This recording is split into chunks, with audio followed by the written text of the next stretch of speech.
semuanya, ketemu lagi sama aku Coach Monica Teresia. Nggak bosen-bosen ya teman-teman, kita harus sering-sering latihan soal ya untuk mempersiapkan diri dalam menghadapi tes CPNS 2023. Gimana?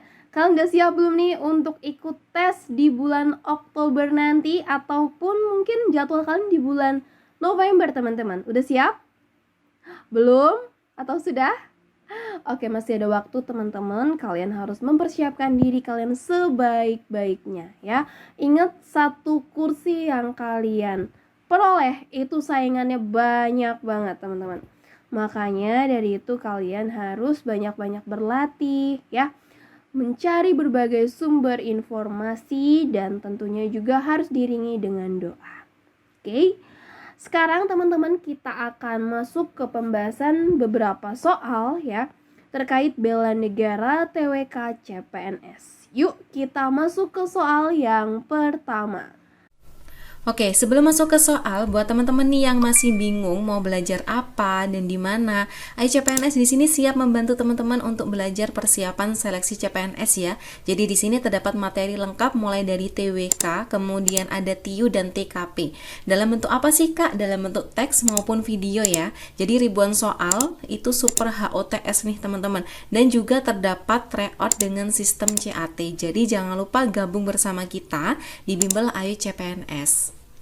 Ancaman terhadap keutuhan wilayah dan kelangsungan hidup Indonesia tidak hanya menjadi tugas dan tanggung jawab TNI, tetapi juga menjadi tugas dan tanggung jawab seluruh rakyat Indonesia. Hal ini sesuai pernyataan bahwa, yang mana teman-teman? Komponen utama pertahanan adalah TNI. Pertahanan bersifat semesta atau yang C nih. Pertahanan negara menganut sistem perang gerilya. Yang D, pertahanan negara bersifat defensif pasif. Atau yang E, pertahanan bersifat ofensif aktif. Yang mana teman-teman?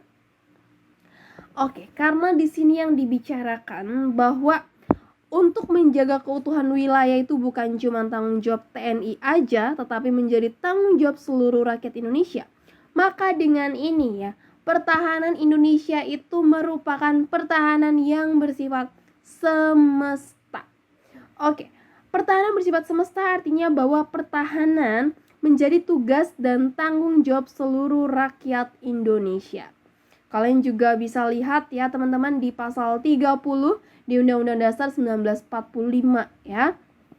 Di situ ada terkait TNI, ada terkait kepolisian, dan tentunya rakyat teman-teman ya menjadi komponen pendukung juga ya dalam menjaga keutuhan wilayah dan kelangsungan hidup Indonesia. Oke, sekarang kita masuk nih ke soal yang kedua. Waduh, soalnya panjang Kak. Tenang teman-teman, karena ini merupakan latihan soal, kita bisa baca dulu soalnya baik-baik. Tapi kalau ketika mengikuti ujian, kalian langsung fokus dulu langsung ke pertanyaannya ya. Oke, tiap-tiap warga negara berhak dan wajib ikut serta dalam upaya pembelaan negara. Hal tersebut diatur dalam undang-undang. Kesadaran bela negara hakikatnya merupakan kesediaan berbakti pada negara dan kesediaan berkorban membela negara. Berikut yang bukan merupakan alasan tentang pentingnya upaya pembelaan negara dilakukan oleh setiap warga negara Indonesia adalah, yang mana teman-teman? Yang bukan alasan ya pentingnya upaya bela negara. Yang A, bela negara merupakan kegiatan untuk mengamankan dari segala hal yang mengganggu kestabilan negara Indonesia. Ya, tentu dong ya. Ini merupakan salah satu alasan ya terkait bela negara. Yang B, bela negara merupakan kegiatan untuk menjaga NKRI dan untuk memperoleh kehormatan dari negara lain. Apakah ini? Kita lihat dulu yang C. Bela negara merupakan hak sekaligus kewajiban setiap warga negara yang diatur dalam undang-undang. Jelas ya teman-teman? Kemudian yang D, bela negara dilakukan untuk mempertahankan negara Indonesia dari berbagai ancaman yang masuk ke wilayah negara kesatuan Republik Indonesia. Ya, ini juga salah satu alasan pentingnya upaya bela negara. Yang E, bela negara dilakukan untuk menjaga keutuhan wilayah NKRI dari ancaman atau gangguan dari luar negeri. Betul ya? Sedangkan yang B, teman-teman, bela negara merupakan kegiatan untuk menjaga NKRI dan untuk memperoleh kehormatan dari negara lain. Ini kurang tepat ya, jadi jawabannya adalah yang B, teman-teman. Tujuan bela negara bukanlah untuk memperoleh kehormatan dari negara lain, melainkan fokus untuk menjaga dan mempertahankan wilayah NKRI. Yang ditanyakan di sini adalah yang bukan alasan pentingnya upaya bela negara. Maka jawaban yang paling tepat adalah bela negara merupakan kegiatan untuk menjaga NKRI dan untuk memperoleh kehormatan dari negara lain ya. Di sini bukan merupakan tujuan dari bela negara. Paham? Kita bisa masuk ke soal yang berikutnya. Dalam Undang-Undang Dasar 1945, Pasal 27 ayat 3 mengamanatkan bahwa setiap warga negara berhak dan wajib ikut serta dalam upaya pembelaan negara. Berikut merupakan pengertian upaya bela negara yang paling tepat adalah. Oke, kita udah berbicara jauh ya terkait soal-soal penerapan bela negara. Sekarang kita pengen tahu teman-teman, sebenarnya arti dari bela negara itu sendiri apa sih? Ya, yang mana nih? Ada pilihan A, B, C, D, sampai E, teman-teman. Nah, jawaban yang tepat itu adalah yang E ya. Sikap dan perilaku warga negara yang dijiwai kecintaan kepada Negara Kesatuan Republik Indonesia berdasarkan Pancasila dan Undang-Undang Dasar 1945 dalam menjamin kelangsungan hidup berbangsa dan bernegara. Oke, kalau yang A nih, sikap warga negara. Nggak cukup cuman sekedar sikap. Yang B, pengetahuan warga negara. Nggak cukup cuman sekedar pengetahuan aja, teman-teman. Yang C, pemahaman. Ini juga nggak cukup ya. Dan yang D, sikap dan hasrat. Maksudnya seperti apa nih, sikap dan keinginan aja gitu? Nggak ya, teman-teman. Yang paling tepat itu adalah sikap dan juga perilaku warga negara yang dijiwai kecintaan kepada NKRI. Ingat, harus berdasarkan pada Pancasila dan Undang-Undang Dasar 1945. Jadi jawaban yang paling tepat itu adalah yang E, teman-teman.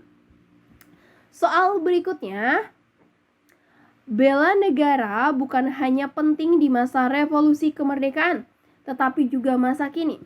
Tantangan ekonomi global seperti konflik perbatasan, perubahan iklim, kondisi krisis akibat pandemi, juga merupakan ancaman terhadap kesatuan dan kelangsungan negara. Upaya bela negara yang dapat dilakukan oleh semua warga negara dalam kondisi pandemi adalah. Nah, ini ketika 2019 ya sampai 2000 berapa teman-teman? Pandemi itu 2020 ya. 2020 sampai 2022 lah ya. Nah, sebenarnya kita sebagai warga negara itu sudah melakukan dong ya yang namanya upaya bela negara saat kondisi pandemi. Dengan apa, teman-teman? Oke, dengan menerapkan protokol kesehatan secara konsisten ya. Hal ini dilakukan untuk kepentingan bersama, yaitu sehat dan bisa terbebas dari pandemi COVID-19. Sedangkan teman-teman untuk yang pilihan jawaban A ya, kemudian B, D, dan juga E ya, itu tidak bisa dilakukan oleh semua warga negara.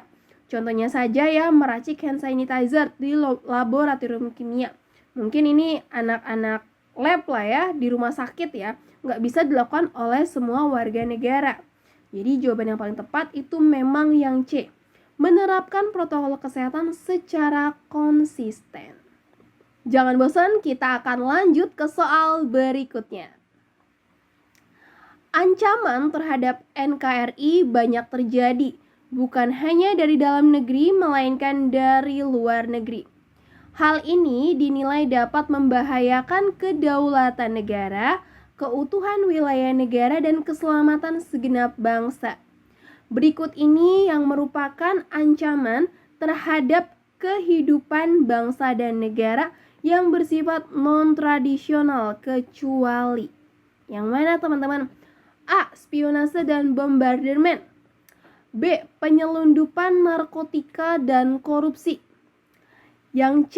Blokade dan penangkapan ikan secara ilegal. Yang D nih, agresi militer dan korupsi. Yang E, kemiskinan dan perampokan. Yuk, kira-kira yang mana teman-teman? Yang mana nih? Non-tradisional kecuali, berarti yang kita cari adalah yang tradisional. Ingat teman-teman, yang tradisional itu identik dengan dengan ancaman militer. Nah, biasanya dia menggunakan senjata ya teman-teman. Oke, kalau kita lihat dari pilihan jawaban ini, yang tepat itu adalah yang A ya, spionase dan bombardement. Nah, ada dua jenis ancaman, yaitu ancaman tradisional atau militer dan juga ancaman non-tradisional atau non-militer, teman-teman. Untuk yang tradisional, yaitu ada agresi militer, kita udah ngerasain ya, ada 2 kali agresi militer, kemudian pelanggaran wilayah, kemudian aksi teror bersenjata, spionase, sabotase, blokade, dan juga bombardement, ya. Nah, ancaman non-tradisional itu ada perampokan, penyelundupan narkotika, pendapatan masyarakat rendah, kebebasan pers, pengangguran, korupsi, dan juga kemiskinan. Jadi buat kita yang udah ngelakuin korupsi kecil-kecilan, ternyata kita menjadi ancaman non-tradisional teman-teman bagi keutuhan dari Negara Kesatuan Republik Indonesia, ya. Oke, jadi jawabannya adalah yang A, spionase dan bombardement. Kita lihat yang B coba. Penyelundupan narkotika dan korupsi, ya. Ini benar, ini adalah non-tradisional. Kemudian teman-teman yang C, blokade dan penangkapan ikan secara ilegal. Oke, yang penangkapan ikan secara ilegal ya, ini merupakan ancaman non-tradisional ya. Sedangkan untuk yang blokade itu adalah ancaman tradisional. Yang D, agresi militer. Ini juga tradisional. Sedangkan untuk korupsi ya, itu adalah ancaman non-tradisional. Yang terakhir, kemiskinan dan perampokan. Jelas ya, itu merupakan ancaman non-tradisional. Gimana? Paham teman-teman? Oke, mungkin ada yang beranggapan kok kayaknya susah ya Kak untuk TWK ya. Banyak penalaran ya. Tapi ingat teman-teman, kalian juga harus belajar teorinya. Karena gak jarang juga ya, suatu jawaban itu kita dapatkan secara lebih tepat atau kita mendapatkan sebuah keyakinan ya ketika berlandaskan atau berdasarkan pada teori. Jadi nggak serta-merta penalaran full yang bisa kita pikirkan pakai logika aja ya, tapi kadang juga ada yang memang dia itu menggunakan dasar secara teori, cuman penyampaian ataupun bentuk soalnya itu adalah soal cerita.